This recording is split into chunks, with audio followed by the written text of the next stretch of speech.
Pertanyaan Bapak Ali, Dajjal itu menurut lo fisiknya jelek kayak gendruwo, kayak gerandong, apa berwibawa sih, Li? Serem gitu ya. Serem apa elegan gitu. Ya enggak lah, dia manusia biasa kayak kita, kelihatan ganteng ya kan, elegan, berwibawa, berkarisma, tapi kata di riwayat mukanya sorry nih kayak bekecot gitu, Li. Enggak lah, dalam riwayat hadis sahih itu mata kanannya buta sebelah kan, dan matanya keluar biji seperti biji anggur itu kan. Iya, biji anggur yang keriput gitu. Iya. Berarti nggak berwibawa dong. Itu kan metafor, jangan diartikan metafor lah. Apa dia bisa berubah-berubah, Li? Ya sekarang gini Yos, nggak usah dia Dajjal Yos, orang aja Yos, kalau ngelihat orang yang matanya cacat gitu kan takut.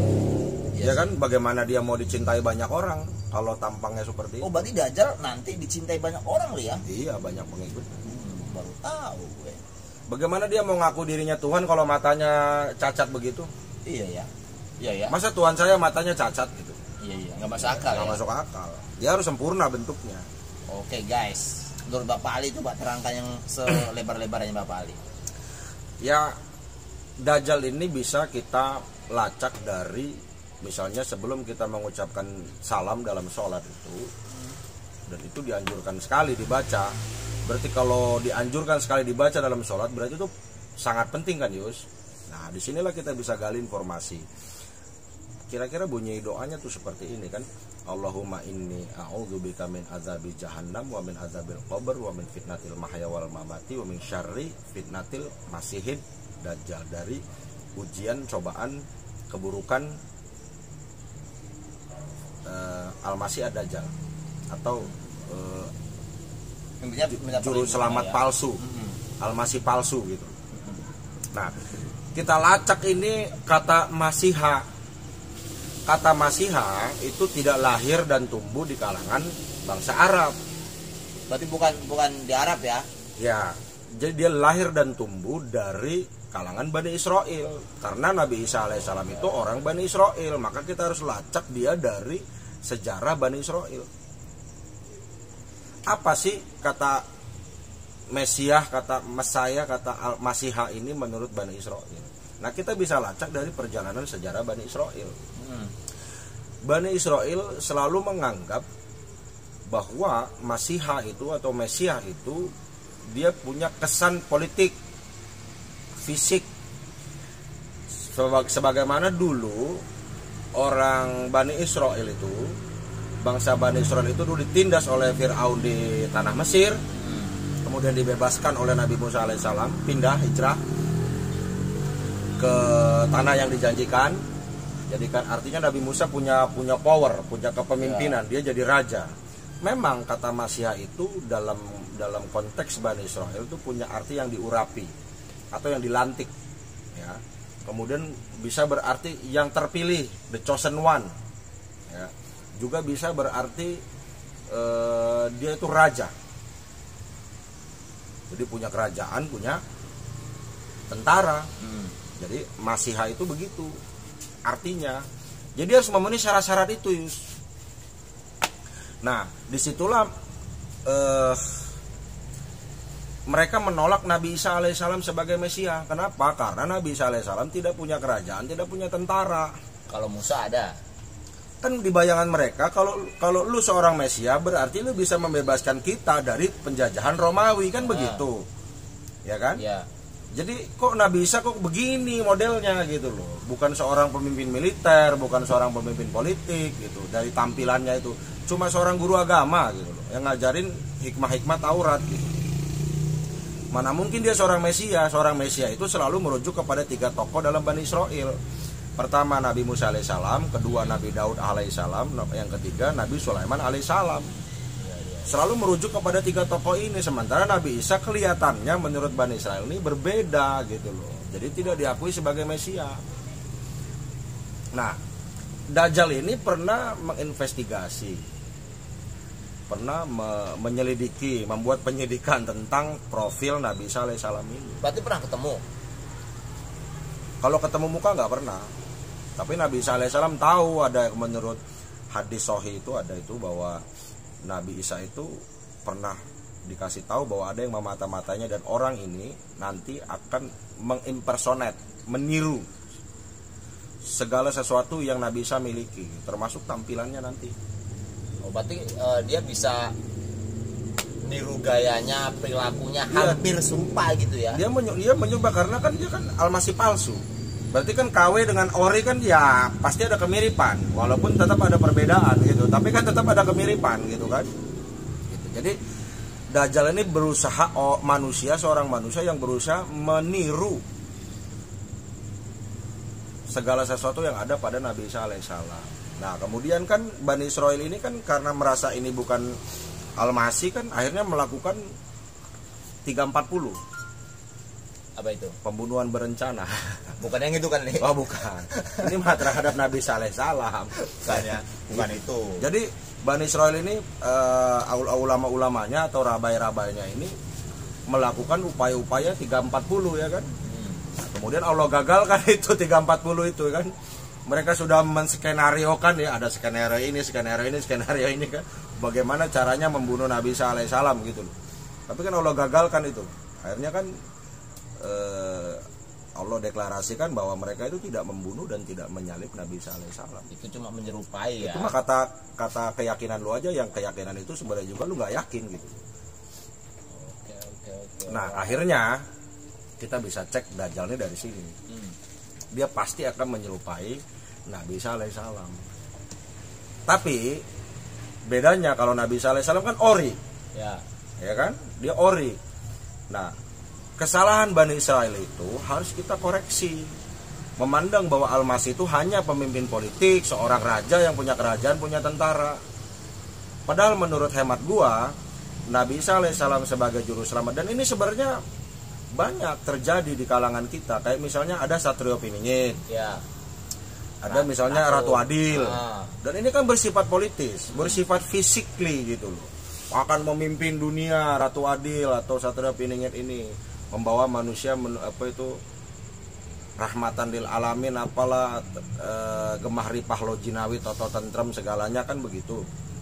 Selalu bersifat politis, padahal tujuan cita-cita yang tergambar dari Mesia Nabi Isa alaihissalam, kemudian yang ada pada Satrio Piningit, yang ada pada Ratu Adil, tidak akan terlaksana kalau tidak ada revolusi moral, revolusi akhlak, atau revolusi spiritual.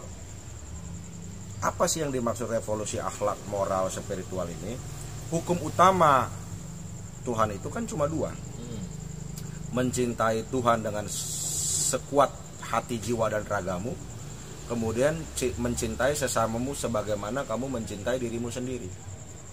Nah, saling mencintai. Nah, revolusi ini yang diperjuangkan oleh Nabi Isa alaihissalam Mesia, oleh Ratu Adil, oleh Satrio Piningit. Nah, Dajjal ini, nah ini tafsiran gua, bisa jadi benar, bisa jadi salah. Yang dimaksud buta sebelah, yang dibuang itu adalah revolusi spiritual ini, revolusi moral, revolusi akhlak ini. Itu maknanya itu. Maknanya itu. Jadi Dajjal hanya merevolusi.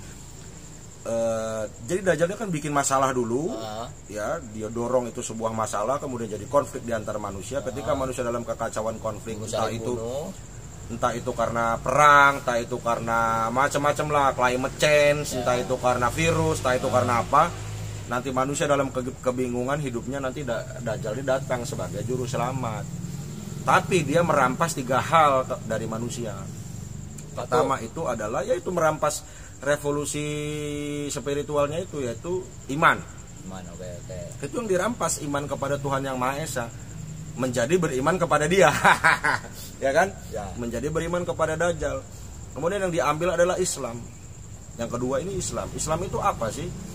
Yang Islam itu berarti damai, sejahtera, dan selamat. Bisa juga tunduk patuh kepada Tuhan Yang Maha Esa. Nah ini semua dirampas oleh Dajjal. Jadi kalau ada tindakan-tindakan yang mengacaukan perdamaian dan itu dampaknya bersifat global, kemudian ada upaya-upaya menghilangkan kesejahteraan semua manusia, ada ketimpangan dan itu berdampak global, kemudian ada perang, yaitu merampas keselamatan manusia dan itu berdampak global, itu boleh jadi aktivitas Dajjal. Dajjal bekerja dalam skala global, tidak mungkin dia bekerja dalam skala RT, skala RW. Tapi kira-kira nih kayak lo nih ya, Ya. ketemu Dajjal dan menyaksikan kehebatannya, mungkin lo akan terberdaya juga, Li, bisa menghidupkan orang tua lo. Sorry nih, misalkan orang tua udah meninggal, dihidupkan lagi di depan mata lo, tahu riwayatnya. Kira-kira lo bakal terjebak juga, Li. Hampir semua manusia kalau ketemu Dajjal itu hampir pasti dia murtad. Mempercayai dia Tuhan ya, Li ya. Ya pasti. Cuma ada memang dalam satu riwayat hadis sahih itu bahwa ada satu pemuda yang ketemu Dajjal tapi dia tidak murtad. Tapi dia akan syahid kan, dibunuh oleh Dajjal kan. Ya, Nah, yang setelah digaji itu ya. setelah membunuh pemuda ini dia tidak akan bisa membunuh manusia lagi. Jadi kita harus pahami bahwa kerja Dajjal ini kerja berskala global. Makanya teknologi-teknologi yang mengglobalisasi itu, nah patut kita curigai,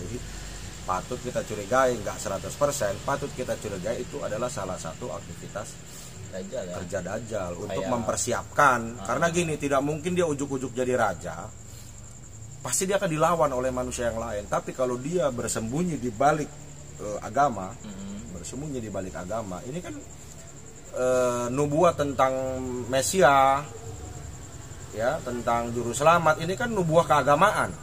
Siapa yang mau lawan dia?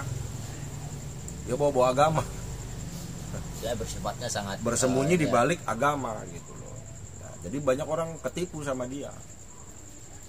Jadi yang dirampas yang tadi itu dua ya, Islam yang dirampas, iman, Islam yang dirampas. Yang ketiga adalah rahmat, kasih sayang. Jadi kasih sayang terhadap sesama manusia, kasih sayang sesama kepada makhluk Tuhan, ini pun dirampas sama Dajjal. Dirampas. Bahwa kamu beda, kamu nggak sama. Jadi kalau ada ide-ide di mana kita ini ada perbedaan yang tidak sesuai kodrati, kemudian kita dianggap berbeda, ada kasta-kasta, itu boleh jadi aktivitas Dajjal. Karena ini berlawanan dengan kedatangan Isa Al-Masih, Nabi Isa alaihissalam. Karena Nabi Isa alaihissalam itu datang membawa seluruh manusia itu sederajat. Yang berbeda dari manusia itu bukan karena fisiknya, dari ras mana, dari suku mana, dari bangsa mana, dari negara mana. Yang berbeda itu adalah akhlaknya, iman, takwanya, itu yang berbeda. Tapi itu bener yang membasmi Dajjal itu Nabi Isa. Iya, karena bukan Imam Mahdi, bukan. Jadi kenapa sih Nabi Isa alaihissalam yang diberikan hak untuk membunuh Dajjal itu? Ya karena ada persoalan pribadi antara Nabi Isa dan Dajjal. Karena selama ini kan yang merusak Ajarannya. nama kehormatannya Nabi Isa alaihissalam, nama baiknya, merusak terutama sekali ajarannya. Ini kan Dajjal. Jadi Dajjal ini nanti yang akan dibasmi oleh Nabi Isa alaihissalam karena ada persoalan pribadi antara mereka berdua nih. Karena benar-benar nama Nabi yang dirusak habis-habisan oleh Dajjal itu Nabi Isa. Karena apa? Dia menyerupai Nabi Isa. Boleh jadi Dajjal itu datangnya nggak tiba-tiba nongol gitu, nggak. Dia akan datang dengan dahsyat seperti kedahsyatan datangnya Nabi Isa alaihissalam. Coba dalam literatur Islam, kedatangan Nabi Isa alaihissalam bagaimana? Gimana? Dikawal oleh dua malaikat. Tangannya Nabi Isa yang sebelah kiri bersandar pada sayapnya malaikat, yang sebelah kanan bersandar pada sayapnya malaikat. Dikawal oleh malaikat turun ke bumi. Iya. Nah, Dajjal itu pasti mau menyerupai itu supaya kedatangan dia itu luar biasa. Iya. Ya kan? Dia mau menyerupai itu bahwa kedatangan dia nanti menjadi satu hal yang luar biasa sehingga orang akan terkagum-kagum, terkaget-kaget gitu. Oke, kita singkat saja Pak Ali karena takutnya ada hujan. Gerimis ya. Coba klimaksnya dari pembahasan kita ini itu apa? Coba simpulkan Pak Ali. Ya, banyak beredar informasi tentang Dajjal, tapi menurut hemat gua, kita paling mudah itu melacak dari akar kata Masiha itu, sehingga kita ya terutama dari literatur hadis-hadis sahih ya, baru kita bisa ya. Nah, baru kita gabung, kemudian kita analisis dari situ. Jadi kita bisa tahu Dajjal itu siapa dia. Kan tidak penting Dajjal itu anaknya siapa ya. Ya. Dia itu punya istri atau punya anak atau nggak penting, gitu loh, nggak penting. Yang penting itu adalah rencana jahat dia ini. Yang harus kita tahu ya. Nah, permufakatan jahat dia ini yang harus kita bongkar ini kan gitu. Jadi trik-trik dia, skenario-skenario dia yang ingin merampas iman, Islam dan rahmat dari manusia ini yang harus kita waspadai, gitu loh. Karena dia ini dibekali ilmu pengetahuan yang tinggi, ya. Di berbagai, lah ya. di berbagai riwayat juga dia punya kemampuan sihir juga gitu loh, dan ini akan sangat mencengangkan manusia sehingga banyak manusia yang percaya bahwa dia adalah juru selamat, bahkan dia adalah Tuhan. Nah ini yang berbahaya nih gitu loh. Jadi sebenarnya penjelasannya masih panjang karena sudah cuaca tidak mendukung mau hujan. Jadi teman-teman kita simpulkan begitu aja. Jadi dilacak dari hadis-hadis sahih, kemudian dari riwayat yang ada di Bani Israel yang populer saja, kemudian kita bisa ambil dari kata Masihah itu sendiri, kita runut terus ke bawah, nanti akan ketemu Dajjal itu. Kenapa dia nongolnya di akhir zaman? Ya karena ada nubuat Nabi Isa alaihissalam itu datang kembali di akhir zaman, gitu loh. Karena itu kenapa dia sekarang ini belum nongol? Karena dia menunggu momen mendahului sebelum Nabi Isa alaihissalam itu datang, dan kemungkinan Dajjal ini tahu tanda-tanda kapan Nabi Isa alaihissalam ini turun, dia mendahului gitu. Oke teman-teman, itu dari perjalanan Bapak Ali karena cuaca tidak mendukung saudara-saudara, karena rintik hujan sudah datang. Mari kita tutup dengan Assalamualaikum warahmatullahi wabarakatuh.